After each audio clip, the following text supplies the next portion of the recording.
जय हिंद साथियों। एक ज़रूरी खबर से आपको रूबरू कर दूं। ये जो क्लिप अभी आपने देखा, ये बड़ा ही गंभीर विषय है जो कि दिल्ली से सामने आया। शब्द नहीं है, अफसोस है, दुख है कि दिल्ली के अंदर शास्त्री पार्क इलाके में, आपने अधिकतर शास्त्री पार्क का नाम सुना होगा, और दिल्ली के अंदर शास्त्री पार्क एक मशहूर जगह है। जी हाँ, शास्त्री पार्क के अंदर फर्नीचर मार्केट में अचानक आग लग गई। आग लगने के बाद तरह तरह के सवाल लोग उठा रहे हैं। तमाम मीडिया, सोशल मीडिया इस चीज़ को दिखा रही है, लेकिन जाहिर है कि ये आग लगी तो लगी कैसे। आग एक दुकान में नहीं, बल्कि 500-700 दुकानों में लग कर रह गई।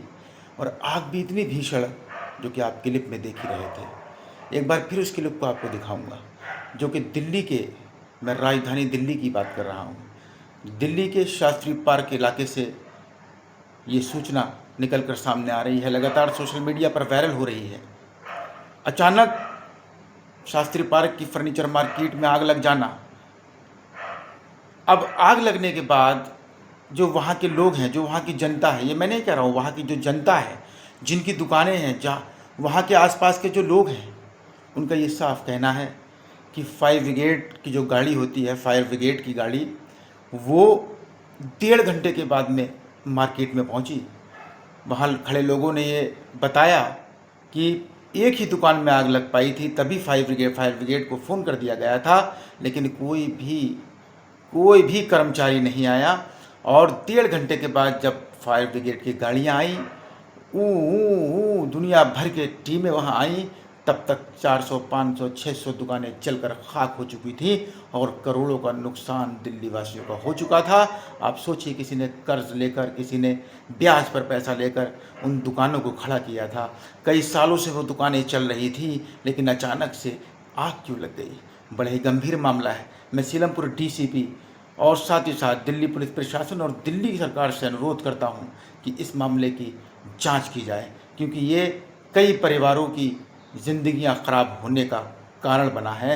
जो आग आज लगी है, ये आग सिर्फ उनकी दुकानों में नहीं लगी है जिनकी अपनी निजी दुकानें थी, बल्कि उनके घरों में ही आग लगी है। वो बर्बाद हो चुके हैं जो दुकानदार थे।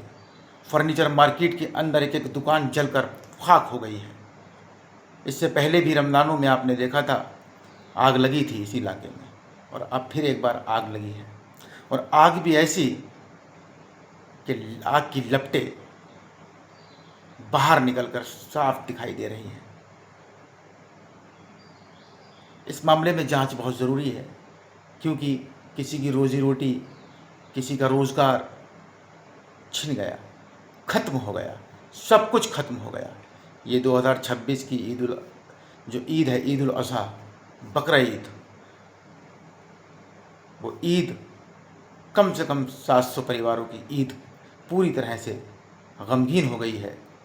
ईद नहीं, बल्कि एक तरीके से कौन ईद मनाएगा? 700-800 परिवार मायने रखते हैं। हालांकि कोई मीडिया 400 दुकानें बता रही है, कोई मीडिया 700 बता रही है। मैं तो कहूँगा कि 500 से 700 दुकानें वहाँ पर थी, क्योंकि जिस हिसाब से मैंने भी वहाँ जा कर के देखा है। आज मैं उत्तर प्रदेश में हूँ, लेकिन जब ये खबर मेरे पास आई तो बड़ा ही दुख हुआ और बड़ा ही दिल परेशान हुआ, क्योंकि दुकानें किसी की भी हों, आज उनके परिवार उजड़ कर रह गए, उनके कारोबार ख़त्म हो गए।